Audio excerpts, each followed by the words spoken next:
Hello, everybody out there, and welcome to another episode of the Talk That Talk Show with me, Barry Holmes. And we are here for episode 260 of the Talk That Talk Show. And I'm just happy to be here with you guys yet again for another episode. Last time we were celebrating the 30,000 downloads of Talk That Talk Show and really just appreciating where we've come as a podcast. But, again, like we alluded to at the end, it doesn't stop here, man. We're going to keep on pushing, keep on grinding. And there was a couple of interactions that I had earlier on this week that really helped me and really, empowered me further to know that I'm doing the right thing, right? So I was at the lanes at Majestic not too long ago, and sure enough, this one guy comes up to me and he was like, "Yo, I've seen that logo from somewhere. I've definitely seen that from somewhere." And I didn't want to tell him that he's probably seen it in all the alleys across New Jersey with people rocking the jersey. But, again, to see him over at Majestic and seeing that logo, and he knows that that's a recognizable logo, that just doesn't mean that I'm the one that's rocking it. That goes from everyone else out there that makes that a recognizable logo. So inside, I was jumping for joy. I'm like, yes, this guy's seen my logo. But, had to remain humble and keep it cool. But again, it's dope to have, that talk show logo be recognizable and one that people want to have on. And then secondly, I was over at Honda. Big shout out to Honda dealership on Route 1. And I was talking to my boy Kevin Rosa. Big shout out to my boy Boza. And literally I had to go over there to get some car parts for my car. My boy Jeff has been doing a great job trying to fix some things on the car. So, I had to get some car parts. And, let's put it this way. You have a good friend when, they go out of their way to try and help you without asking for anything in return. And I was just really happy to have Boza not only, come hang out with me for the couple minutes that I was in Honda, but really, just catch up and see how each other's doing and talk a little bit about the Knicks. And it was dope to catch up with Kevin Rosa because most of the times I'll see him at one of our local bars, Brownstone. But, to see him outside and see him doing well, and he was happy, smiling. He's telling me about some biking event that he was going to go to. So, I was just happy to see him. But the cool thing that I remembered, from seeing Kevin Rosa was the fact that he went up to me and he said, "When is episode 260 coming out?" I had Brian Spawn. Big shout out to him. He messaged me. He's like, "Yo, you can say that, 'Let's go Mets! Let's go Mets!' that I used to say at the end of every episode back in our earlier episodes, back when I was sponsored by the local liquor store." But, all these various people, coming to me and holding me accountable, saying, "When is the episodes coming? When's the next one dropping?" That's what makes me want to wake up early on at 10 o'clock on my day off to come and record this show, because I have an immense amount of people, and I call you guys my support system because you guys support me through and through and want to literally listen to me, whether you're on your drive-in, whether you're, laying in bed, just waking up, whether you're cooking breakfast, getting ready to start your day. The fact that we have, my boy Nihir, my brother Tyree, who's actually at work right now for PSENG, tuning in, my boy Jesse, who, I don't know if we're friends right now. It's taking me everything in my power, Cheddar Bob, not to give you a good a PHUCK Philly, all right? But I love you to death, man. We'll get into my little hatred for the Phillies a little bit later on in the show. But it's the immense amount of support system from you guys that continue to help me to want to come here on the show and make me proud, man, to rock Talk That Talk Show and to be this, podcaster that you want to listen to, man. So, big shout out to Kevin Rosa for holding me accountable, saying, "When is 260 coming?" I'm here to say it's here. Big shout out to Kayla Johnson for tuning in. One of my Duck and DIY teammates. Definitely can't wait to see her lined up in a DIY uniform soon. But I know she's going to love the little WNBA portion that I have slated for a little bit later in this episode. And Kayla, I do have tickets to the WNBA finals on Thursday. So if you are going, let me know. Let's grab a drink at the Barclays, all right? But before we get into that, I definitely want to talk about one of the biggest things that's happened in sports that everyone has been asking me about and they want to know my take on.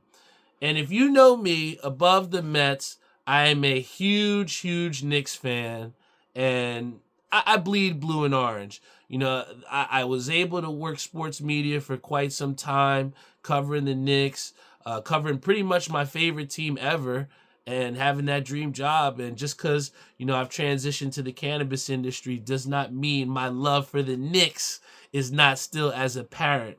And one of the biggest things that's happened on the NBA front has been the fact that the New York Knicks traded away one of my beloved Knicks, Julius Randle. And I'll have to say this. I love me some Julius Randle. When it comes down to it, I was hurt when they got rid of RJ Barrett, but he was expendable to me. I was there on draft day when I was working for Playworks. Got the incredible amount of opportunity to go to the NBA draft when that was there. So I got to see this guy RJ Barrett get drafted, and that was cool, but to see him go, it didn't mean as much to me. But to see Julius Randle go, this was someone that I really loved as a Knick.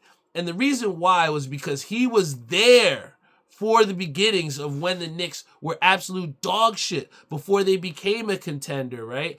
I think that Alvin speaks for a lot of people here when he says that I've been waiting for your take on this Knicks trade, and I'm here to tell it to you, man. But I got to start with Julius Randle and thanking him for his New York years of service, because oftentimes people were so big, and I love Abe to death. Big shout out to Abe, but Abe was one of the biggest people saying, get rid of Julius Randle.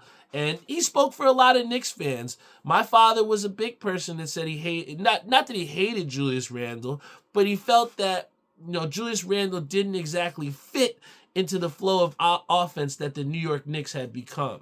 But I did like to remind a lot of people that when the New York Knicks were completely healthy last year and Julius Randle was there, we were talking about potentially an all-star caliber player in Julius Randle. You were talking about potentially 2 New York Knicks being all-stars. And then on top of that, the New York Knicks had one of the best records going into, the break. I mean, look at it. They went on that road trip on the West Coast, and I think they rallied off 8 or 9 straight when they had a healthy New York Knicks roster. So to say that Julius Randle was dead weight, as some people have been calling him, I think that's a completely false narrative. I think that Julius Randle provided a lot to the New York Knicks organization, and in a way, they kind of ousted him. When he came back, and I think kind of the writing was on the wall, they didn't even have the guys' jerseys to be sold in Madison Square Garden. So I think that, again, when you saw that he wasn't there for some of the playoff runs and wasn't sitting, on the bench with the team, you kind of saw the writing on the wall. And unfortunately, that's the business side of things. My heart feels for Julius Randle, but at the same time, my mom kind of broke it down to me. Maybe it's best off for Julius Randle to be in a different situation. When I look at Minnesota and you look at a team that kind of got out-physicaled in the Western Conference Finals, they got out-muscled. Julius Randle does provide that type of tenacity and that type of heart and that effort that you get. I think that you can't undervalue effort. And there's been so many times where I've been on teams where you have guys that just don't give 110%. They're just there just because it's something to do. And, especially we had a situation previously where we had someone sub for us, and we wound up eventually losing. But like me and TK talked about it, it wasn't that we lost. It was just because we felt like one of the guys that we had just wasn't exactly locked in all the way, And I think that when you have Julius Randle on the other end of the New York Knicks, he was a guy who was locked in. When I was out there, when that team sucked, I watched Julius Randle give 110%. I've watched Julius Randle be an ultimate teammate and someone that you would want to have on your team. So I think the narrative that, Julius Randle was somebody that we needed to get rid of, this somebody that was this dead weight, that's something that I think needs to change from the other side of things. So, but just from a business standpoint, I can see why the New York Knicks did want to get rid of Julius Randle. The thing is, from the business side of things, it makes sense. When you get a guy in Karl Anthony Towns who can spread the floor a little bit better. Now, Julius Randle's jump shot did improve, but what we did see is once he was on the outside and once he lost that confidence in the jump shot, we saw a lot of pump faking and going to the basket. I think that the big part with this is that when you get a chance to have someone that gives you that type of presence, that's something that's undeniable in Karl Anthony Towns. Someone that's going to spread the floor, shoot that jump shot for that when Jalen Brunson is breaking down the offense. He's going to have someone to kick it to. And I think that Karl Anthony Towns being 1 year younger, being a hometown guy, I think it's going to be someone that the Knicks don't have to sell on trying to stay here. So it does make sense. And unfortunately, that's the business side of things. Karl Anthony Towns is somebody that has been labeled soft. I do think getting coached by Tom Thibodeau and being coached by around guys like Jalen Brunson who are hungry and want to have some success and tasted what it felt like and want to go to the Eastern Conference Finals, I think Karl Anthony Towns will toughen up. Not to mention, people don't forget, this guy did not back down to Joel Embiid when they had their little scuffle, right? So I kind of like the fact that you get to, bring in Karl Anthony Towns and have him play against a guy in Joel Embiid who I absolutely despise, all right? So I think the move will, in essence, work out in the end. But big shout out to my boy Matt, who is one of my friends over at Cloud9, and he's a big-time Nets fan. But what he kind of has been kind of picking with me at is the fact that our bench looks quite bleak. And that's the one part of this whole conversation that's kind of getting lost here. Because arguably, does this trade make the New York Knicks one of the best top fives in the NBA? 100%. I mean, you can't tell me that this instantly does not make the New York Knicks a top five starting lineup in the league when you have Karl Anthony Towns at the 5. Then you have OG Anunoby, who's arguably one of the better defenders in the NBA. You got Mikal Bridges, who's another wing lockdown defender, but who also can spread the floor. And then Josh Hart, who's your juice guy. That guy that can just get you anything that you need.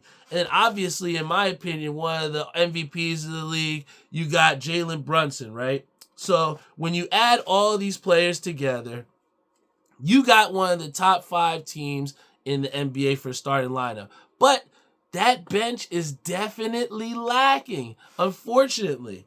But the thing is, when you look at the Knicks and that bench, when you have Precious Achiuwa, Deuce McBride, Tyler Kolek, Jericho Sims, Cameron Payne, and Landry Shamet, this team looks a little bit lacking in the bench department. But I think that in the front office side of things, they saw something in those bench players to make them believe that this is a team that can get it done. I mean, when you look at Precious Achiuwa, who was trained by my boy Kenny Miller. Big shout out to my boy Kenny Miller. He was trained by Precious. And someone in the playoffs, when we saw, they played a lot better with Precious. And Deuce McBride is going to be looked upon to try and make some strides here. I'm looking to see that this bench depth get a little bit better. I will have my tickets October 25th for the Knicks versus the Pacers. You best believe I'm going to be there. And I tell you what, it's going to be a tough time to see this Knicks team develop into what I think can happen. I think when you look at Boston, that team that my boy TK loves, that bench was deep, man. When you got, Peyton Pritchard coming off the bench, you got, Sam Hauser hitting the threes that he has coming off the bench. That team there's no drop-off. And that's what I'm unfortunately worried about with the Knicks is when that bench players come in, will there be a significant drop-off? And when you look at the Knicks, right, the thing that's tough about them is that we have a guy in Tom Thibodeau who loves to play those guys hard, right? He loves to play them hard. And when you play your team hard like that, a lot of times, big shout out to my boy Reese, he says this all the time, when you play that team so hard, they have nothing left when it comes to playoff time. I mean, I literally watched that Knicks team just get decimated with injuries. Decimated. And it was just tough. It was tough to see because, we looked at that Knicks team and we saw a team that we thought that could compete with Boston, right? But unfortunately, the injuries took the better of us. And that's where it comes down to the management of these injuries during the regular season. It's going to be difficult. I love the Knicks, but you know what? There's a lot of great things on the horizon, guys. I feel like there's been a lot of ifs about what that trade looks like, but I think that there's a lot of positives to come from what this Knicks team has done with the trades. So I'll say this. Big shout out to my boy Julius Randle. Love him. Wish he could have been a Knick forever. But that's just the business side of things. And I am looking forward to seeing Karl Anthony Towns spread that floor, get a little bit better defensively. And I think that the Knicks are not done with the work that they have to basically make that bench better. And I had something here, getting ready to get up to my Mets, obviously. But my dad just gave me the news. I don't know if anybody else knows, but we just found out that Salah, the coach of the Jets, has been fired. All right? The New York Jets coach has been fired.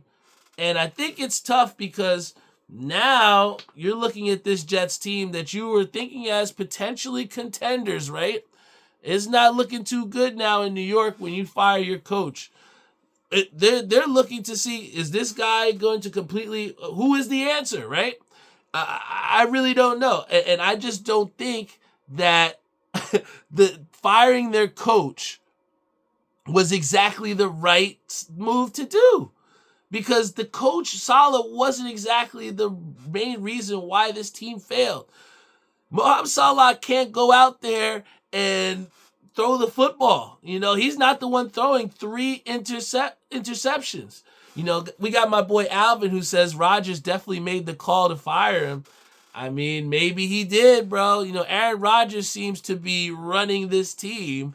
And I like to tell this story all the time when people like to say, do the Jets know what they're doing? Now, you guys might laugh at this one, but one of my favorite stories about the New York Jets was basically, there's 2 stories that I really like. There's this guy, John Clayton. I don't know if you guys know him from ESPN, but I was covering training camp one of those days, and John Clayton was just always this really cool dude, right? And me and my boy who was doing photography for us, Bobby O'Hara over at Pure Sports New York, we had the chance to go to Jets training camp. And I remember just being there. Josina Anderson, who was on ESPN, was right there with us. And it was just cool because at the end of the day, at the end of that training camp, we were all walking back to our cars. And, John Clayton, he had his umbrella because it was raining too. And John Clayton's holding the umbrella for me and Bobby as we're walking to our cars. And I'm like, damn, this guy's holding umbrellas for us and he's on ESPN. And he just could have been the most cool, humble dude. And I just remember, him not treating us any differently as we were just these young up-and-coming kids just excited to cover the Jets. But it was just a humbling experience. And I was like, damn, this shit is awesome. And then the second funniest experience or dope experience I had with the Jets was the owner, I think, Woody Johnson. So we're on the sidelines and we're watching the Jets practice. I think this is one of the years that I think Brandon Marshall had just gotten to the Jets, right? Oh, I think he just put in the comments. Oh my God. So we're on the sideline, covering sports, And Woody Johnson, the owner of the Jets, he's coming down, just introducing, shaking everybody's hands. He's got this white shirt on with this big ass mustard stain on his shirt. I'm like, yo, this is the owner of the Jets, and he's just mustard stain on his shirt, don't care. Here he just signed some guy that's probably not going to be there for a long time. The Jets are just, when you see a guy, like my mom said, you never get a second chance to make a first impression. And when you see the Jets owner and he's coming out to greet the media, he's got a big fucking mustard stain on his shirt. That kind of goes to show you what the leadership is like in the New York Jets department, man. So I just love that story because that shit was real life, man. And to see something like this where Salah gets fired, and really it's not his fault. It just speaks to the culture, the dysfunction within the Jets organization, man. And unfortunately, they have no fucking clue what they're doing out there, man. I think my boy Jeff, Ish, Theo, Isaiah, anybody could do a better job at general manager or in the front office than these guys, man. It's absolutely terrible. But moving forward, I think that when you look at the Jets, just how do they even recover from this after this? How do you rally the guys up again? As someone like Aaron Rodgers, who's like 42 something years old, and just completely change your identity. A lot of these teams spend their whole summers trying to, embrace the identity of, that coach. And to say that the Jets defense was bad it's false. That Jets defense has excelled, but unfortunately, I guess, from what they saw in the last 2 weeks, it just wasn't it for them. But I just think that the NFL is just a tough job, man. It's a tough job to sustain success. And that's why I think you got to highlight someone like a Mike Tomlin, who's been with the Steelers for almost, more than 1 decade, right?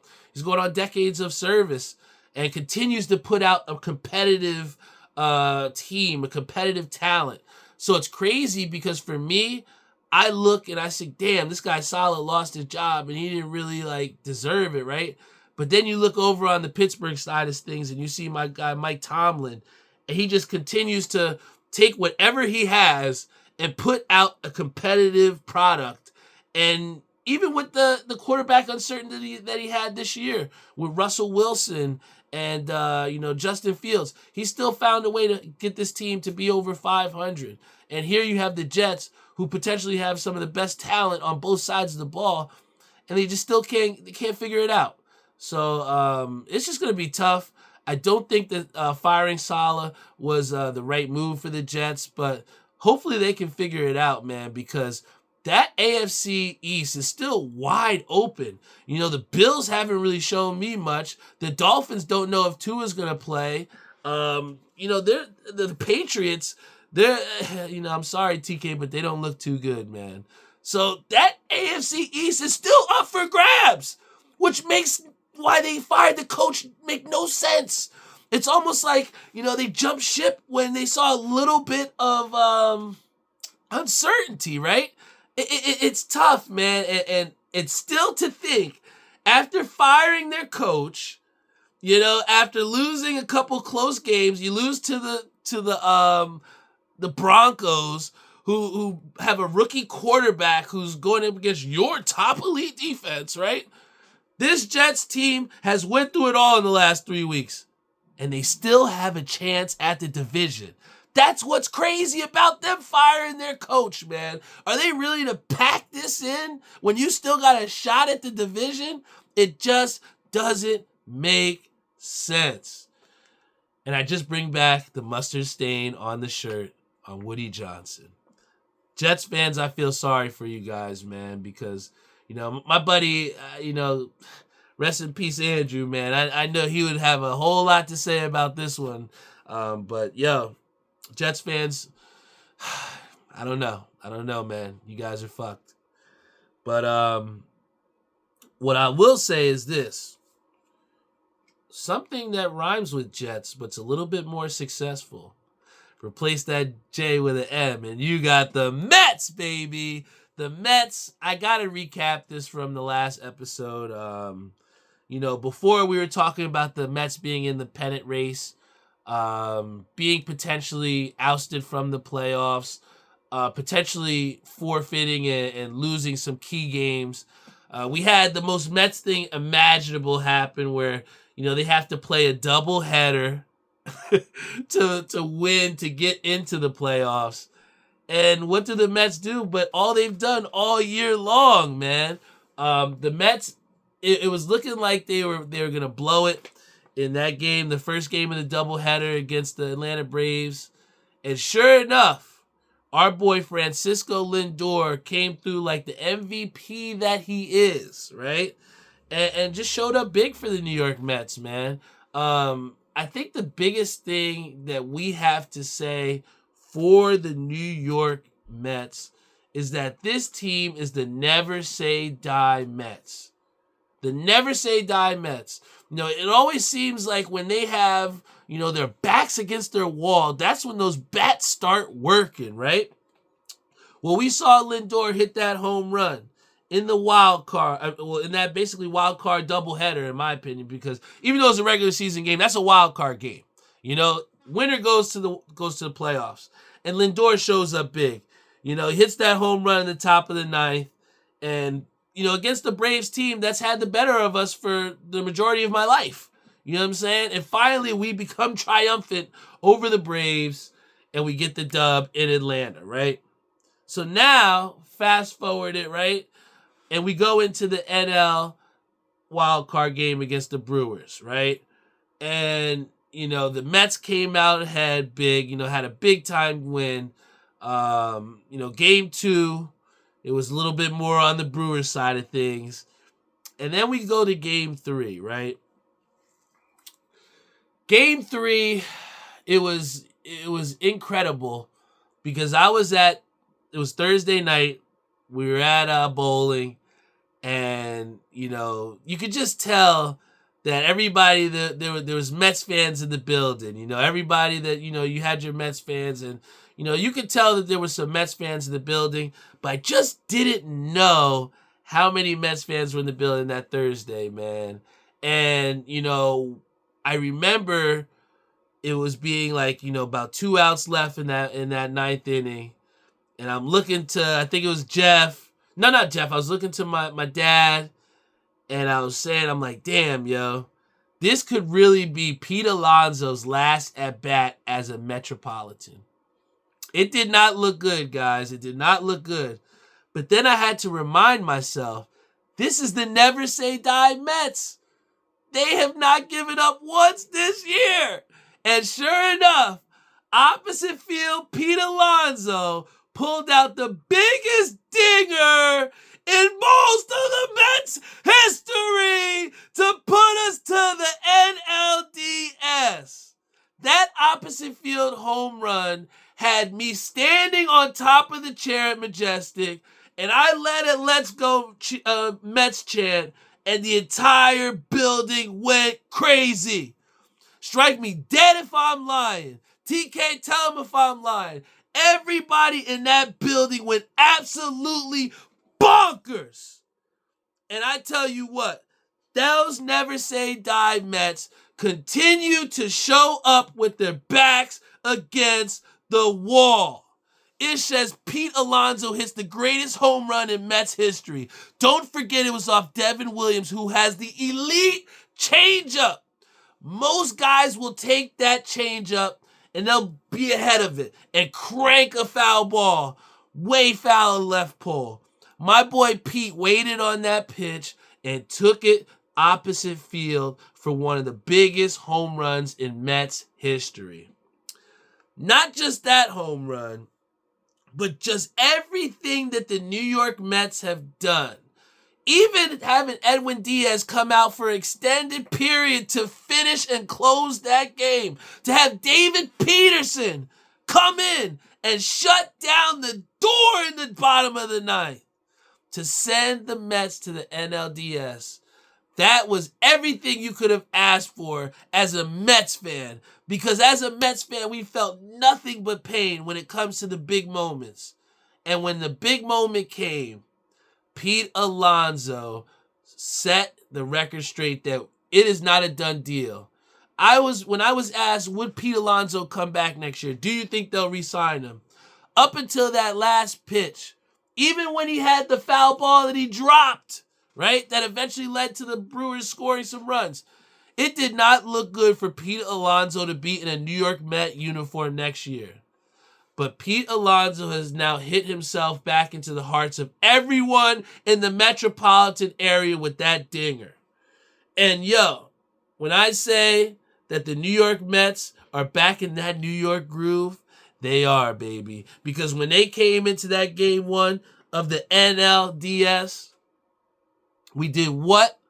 We came back yet again. Yet again, man.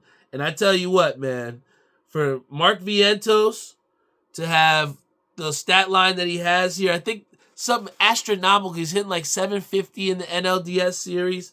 He has 5 hits in 2 games, 2 of those hits being home runs. Even though the Mets lost game 2 in Philly, we all knew that Citizens Bank Park was going to be a tough place to play in. I literally grew up watching Chase Utley destroy my Mets. I literally watched Ryan Howard hit dinger after dinger in key situation. You know, I watched Jason Worth do bad, terrible things to my Mets. But this is a different time. And the New York Mets picked up a big-time win in Philadelphia, right? My boy Cheddar Bob says Pat Burrell. Yeah, even Pat Burrell too, man. But again, this is a much different Mets team.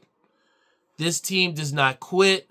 And even after losing a game that they should have won because of that relief pitching that has been in question. You know, Edwin Diaz is great, but he has not been elite. To say he's been elite, I'd be lying to you. Every time he comes out of that bullpen, I do not hear the trumpets. The trumpets are not, we're not playing them trumpets anymore, man. Because, and it's partly, and I kind of want to get into this. Actually, you know, fuck it, I'll get into it now. But, you know, Edwin Diaz, you know, has kind of had a little bit of a funk, similarly to what I've had in X League and UBA, right? You know, I feel like, you know, I had my boy, Love Darian Jr., big shout out to him. But he came to me before and he's like, you know what, man? I want to bowl you for your captain spot. You know, I want to bet you for some money. And you know what? I definitely love the challenge. You know, that's who I am. I'm never going to back down from a challenge. But I think what that, you know, represented to me was that the funk is big enough to where, you know, people aren't afraid to bowl me right now. You know what I'm saying? They don't see the boogeyman Barry coming down on the lanes. They see an inconsistent guy right now who we don't know which Barry's going to show up. I think my bowling game right now has been reflective of Edwin Diaz. We've had some bright spots, but we just have not had the consistency that we're looking for. And I think, you know, both me and him are kind of struggling in the same regard of, you know, we're both going out there trying not to fuck up. You know, I think that Edwin Diaz is going out there shaking his boots, trying not to fuck up. That's what it looks like. And sometimes when you see me up on the lanes going after that 10 pin or going up for a big shot, you know, I think I'm going up there trying not to fuck up. And usually when that happens, you fuck up. The things that you're trying to accomplish do not happen. When you look up there and you look at Bryce Harper in the dish, you look at a guy who wants to absolutely abominate the baseball. You look at a guy that is dominant. He wants the moment. He wants to feel that moment and make you feel his pain. And I just feel like right now, I'm just at a point where people are not scared to bowl Barry, all right? They see a guy who is beatable. And I got to get back to that feeling of you cannot fuck with me. You know, I think that once I can get back to that mental, you know, space of thinking like, damn, I am unbeatable right now. I am untouchable. When Edwin Diaz can say his stuff is untouchable right now, I think that's when we will become the championship caliber team that we can be in the New York Mets. If Barry Buckets can find a way to come back out, we are going to be just all right to talk that talk show team. All right? No matter Monday night, no matter Thursday night, no matter UBA, no matter X League, if Barry Buckets, will the real Barry Buckets please stand up? If we can find that guy that comes out and he's putting fear in people's hearts and he's punching out strikes, that's when we'll be all right. And I'm going to try and find that. I think I've been a little bit lost in these last couple weeks. I've had a couple bright spots. We can say all the things mechanic-wise, but when it comes down to it, you got to want it. You got to want to live into the situation. You got to want to embrace that strike, right? If you need that shot in the 10th, you can't be dreading it. You got to want that shot. My boy Edwin Diaz can't be sitting in that bullpen thinking, damn, are they going to get this so that I don't have to come in? He should want to come out there to strike dudes out. Show them that you are the elite closer. And I think that once Edwin can figure out a way to become the killers again, that's when we'll be all right. And I think that, I got a chance to be at the Mets game tonight. I'll be there for game 3. That place is going to be rocking. Oh my gosh. The last time that we had an NLDS game in Citi Field was 2015. Me and my father and my uncle were there for some October baseball. It was cold as hell, but we literally watched the Mets eventually go into the NLCS and eventually, I think it was to the World Series. So it's going to be a great, great, great time. I'm excited. And I tell you what, I will be very excited if we get a chance to see those horns come out. If we see those horns come out and Edwin Diaz has a chance to shut down the Philadelphia Phillies and he does do it, I tell you what, that train ride home is going to be electric. I think that for a lot of people, we are dreading those late game situations. I think we should look forward to them. We can't always rely on Jose Butto and David Peterson to give us some scoreless innings. It's going to have to take Edwin Diaz. He is going to have to show up to get us back into the NLCS. But, I think that a big thing that's kind of helped me to try and get that mental back to, get in the mental space to be a killer again on the lanes, to be someone that people fear and want to bowl. After having a couple duds, bowling not so well on UBA, bowling not so well in X League. I got the chance to go to a Justin Timberlake concert on Monday with my girlfriend, take a day off of bowling and just, take some time away from the game. Thursday, I'll be going to the WNBA finals. Take a little time away from the game as well and just give myself a little mental refresh, man. I think sometimes when we step away from the game a little bit, it can help to get away from a little bad habits and get ourselves back in the right mind frame to get back to business, right? So, I think that a little time away will be good, but I am excited for this WNBA playoff game, which is a finals, man. I've never been to a WNBA finals. My aunt, big shout out to Aunt Doris upstairs. She would have loved to get the chance to see her New York Liberty play against the, whoever it'll be, the Lynx or the Connecticut Sun. But I'm excited, man. I think the advancement of women's sports has been huge because, to say that we have WNBA finals games that are going for almost over $200, $300 a ticket, it just shows that people want to be there. And, for the Liberty who have not won a championship in franchise history, I think this is going to be a huge, huge opportunity to see history, man. And, I'm just really excited. The big thing looking forward to seeing everything is just been the culmination of Sabrina Ionescu coming into her own and being an elite talent as she is. I think in the couple years before, she's kind of figuring out, how she's going to be effective in the WNBA. But, she's really coming to her own, and I've really loved watching her play, especially with Breanna Stewart once they got her over. They didn't get over the hump of beating the Aces last year, but I think beating the Aces in the semifinals to then get to the finals, I think this is the revenge tour. So when I look at, that semifinals game between the Lynx and the Connecticut Sun, now I got to give the edge to the Lynx because from what I've seen, the Lynx just look more deep offensively. And I just think that with the addition of Marina Mabry mid-season for the Connecticut Sun, they're still trying to figure out what that, looks like. And then with them having Alyssa Thomas leave for a good portion for the Olympic part, they didn't get that overall time to gel, whereas the Lynx, have been playing together all season long and gelling, and just out of the gate just came hot, right? So I think the Lynx are going to advance over the Sun, and I think this plays perfect for the Liberty Revenge Tour. I think that the Liberty, having lost to the Lynx in the Commissioner's Cup, it only gives them that much more confidence and that much more tenacity to want to go out and get the job done, man. We have someone who says, congratulations on the Cat pickup. Your Knicks might have a chance. Yeah, we definitely talked about it at the beginning of the show, bro. He definitely makes us one of the most top 5 starting 5s in the NBA. However, we're looking at that bench, and we're going to have to see what Cameron Payne, Tyler Kolek, Precious Achua, what these guys are going to have to offer off the bench because, just at first glance, Landry Shamet doesn't really jump off the book to you, right? But, part of what made that Knicks team great last year was that we had those role players step up. So, I'm just looking to see those role players really step up and give us the chance that, you said that we have, man.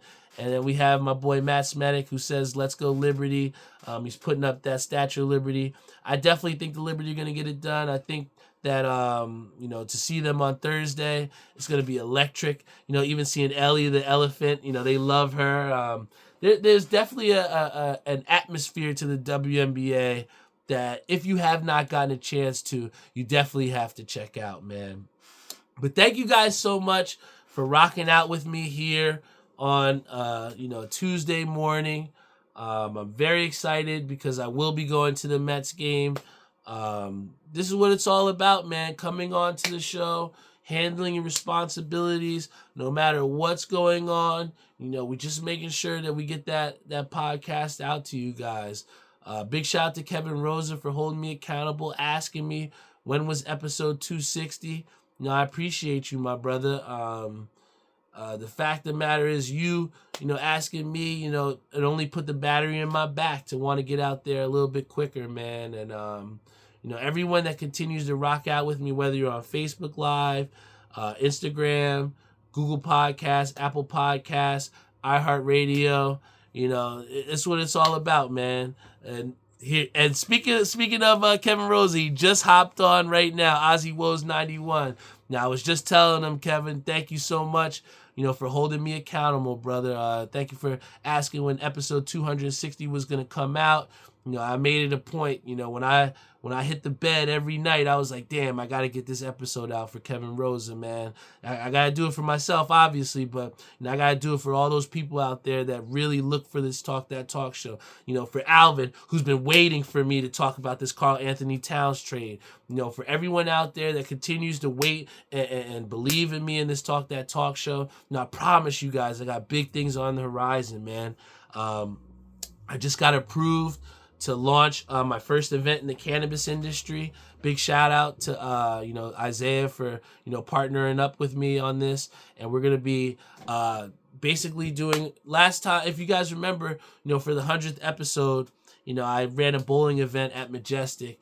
So in a way, I kind of wanted to take the fun that I had from there and from what we had in Nican and Atlantic City, and just combine the two together. And, I got the approval from the owner of Cloud9, and it's just awesome, man. They basically believe in me enough to give me the opportunity to go to Tommy and be like, hey, I want to run an event at your bowling alley, and I want to have the biggest one in the cannabis industry.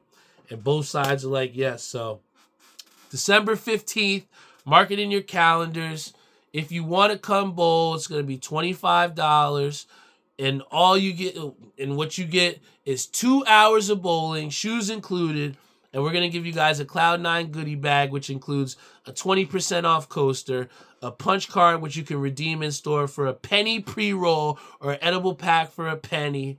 And you get a Cloud9 bag as well too. And literally just come bowl with us for 2 hours, man. We're going to have high game prizes. We're going to have mystery game, a ball raffle.